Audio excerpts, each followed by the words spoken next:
From the Startup Experts community, this is the Becoming Better podcast, and I'm its host, Jesse Fries. Dave, it's great to have you finally on the Becoming Better with Startup Experts podcast. I can't believe it's taken this long to finally sit down with you, since you've played such an important role in the community and was on our executive leadership team for a year and a half. So Dave, would you mind introducing yourself and tell us all about your career journey? Yeah, Jesse, it's really good to be here. Excited for this. Dave Carhart, spent my career in HR and have had a lot of involvement with startup experts over the past few years. I started originally as a technical recruiter back in my hometown of Milwaukee. Did a lot of work with Harley Davidson and other manufacturing companies, and then world blew up in 2008. I went back to business school and moved into the corporate HR side. First at HP, it was 350,000 employees at the time, and then moved into startups and high growth tech. Led the HRBP team and compensation at MuleSoft through IPO and then $7 billion acquisition by Salesforce, and then moved to earlier stage, and so led the people team at a marketing tech company, and then at Lattice in HR tech. And from there, I got to engage just with a lot of Lattice customers and built out a consulting function. And for the last just a little over 2 years now, I've been independent doing fractional CPO work and consulting particularly on compensation and AI. And yeah, I've been loving the independent life and connecting with all the other Startup Experts members that have gone that route as well. Yeah, no, I've really enjoyed getting to know you, Dave. I remember, during the pandemic, we went on a hike in South Bay somewhere. We were all masked up, hiking along, and it was great to see other individuals when we were all stuck at home. And I remember saying or asking you, is there any individuals that you think might be interested in joining our leadership team? And then you turned around and were like, yeah, me. And I didn't really know you all that well, and so from that point on, it's been great to spend time with you. And I couldn't be more impressed with your background and how you helped up level the community, which is why, when the group that was looking at, leaders to celebrate earlier in this year chose you, I was like 100%. Dave has been such a huge contributor to Startup Experts. So, just want to celebrate you for all that you've given to this group. Thanks. Yeah, I think I joined right before COVID, and I didn't even have a chance to attend an in-person meeting, and COVID hit. And just as everything shut down, Startup Experts was one of the real lifelines for me, both to navigate COVID as an HR leader, but I think just even more importantly for the community and connection with other folks who were going through just a really challenging situation. And so yeah, it was great. I think I probably joined. It was probably 200 people at the time, and then became part of the leadership team and the executive team. Probably 1,500, and I think it's always kind of meta for me because that 100 up through 1,500 plus is really where I've focused in terms of my own focus on scaling organizations and building companies. So to do that within an organization was just a great experience. Yeah, no, super cool. Before we get to the more professionally oriented questions, curious, is there something that you like to do personally that maybe folks aren't not aware of? Please share. Yeah, I got into gardening. That was my pandemic thing, since got me out of the house, but still local. And so yeah, I've continued in that. We grow a bunch of herbs and little vegetables and plants, and that's been something that I've developed as a hobby or passion that I never would have expected. I did not know that. Although, a past guest from last week also was a gardener before she got into HR. So, I think Okay. maybe we should create a gardening Yeah, channel in start a channel. Slack. We'll start a Slack channel. That's awesome. Gardeners and startups. Outside of gardening, I mean, obviously gardening, there's a lot to learn. And, I was at a flower event just randomly in the city a month or two ago, and I was astonished by all the variations of flowers. So it's a whole industry I'm not all that familiar with, very complex. But is there anything in particular that you've learned recently that has, made you a better individual, better human, better at your job? Yeah.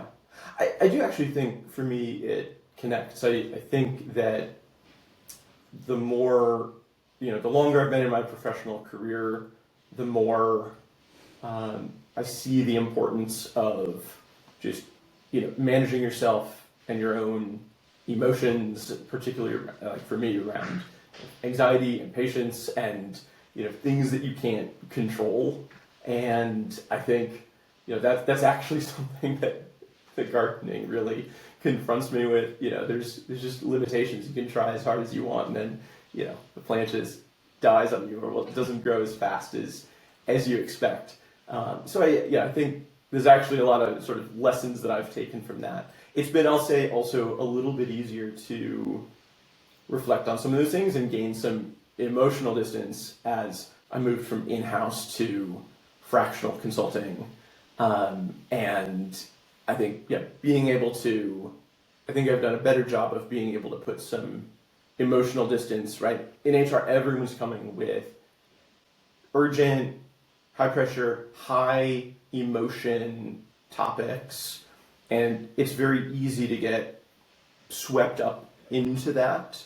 And being able to stay grounded is something that I think took a long time for me. Is there a particular problem that you're looking at and trying to solve, or a trend that you're following?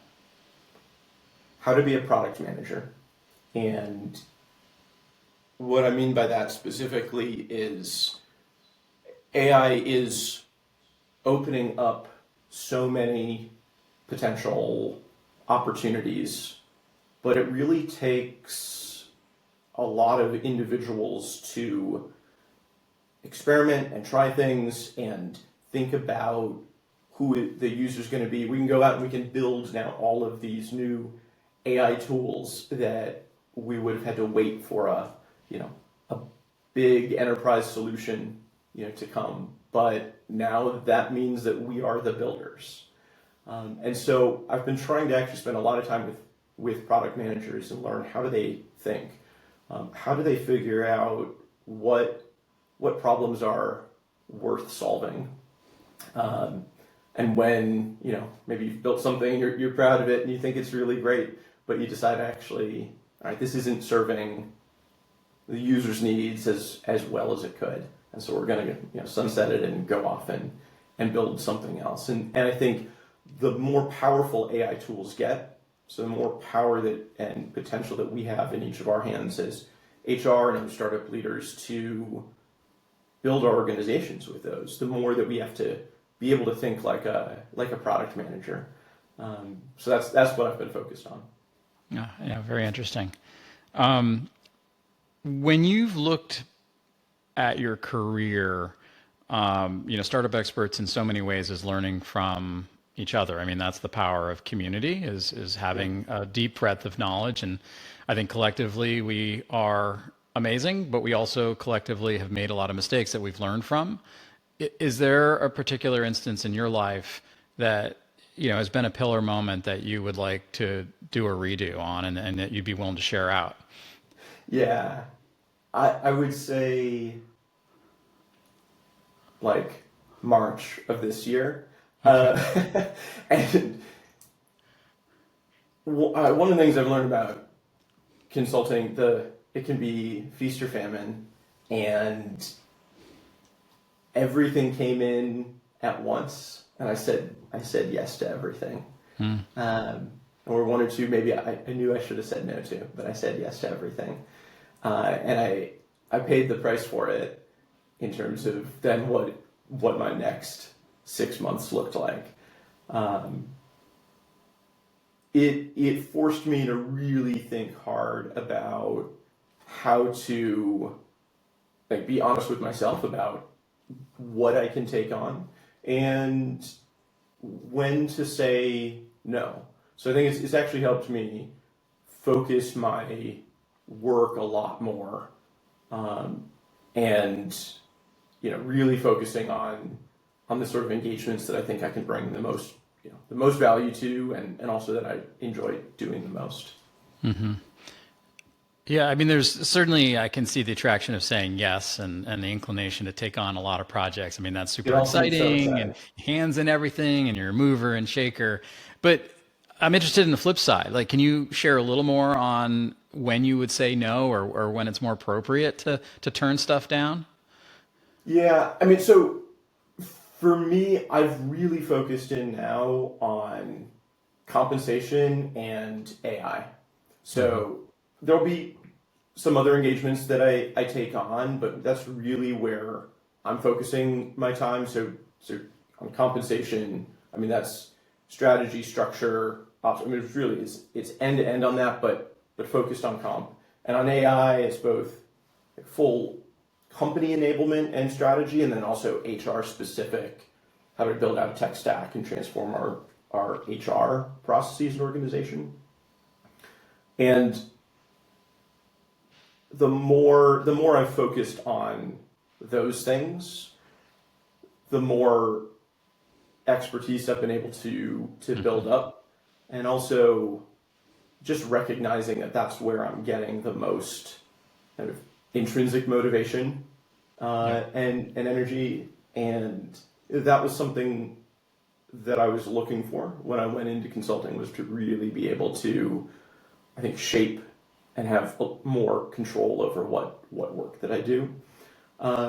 So then the thing that I've been trying to do then, rather than just saying no, is, hey, how can I connect you with other fractional and consulting folks that I know, and help that potential customer connect with someone else in my network.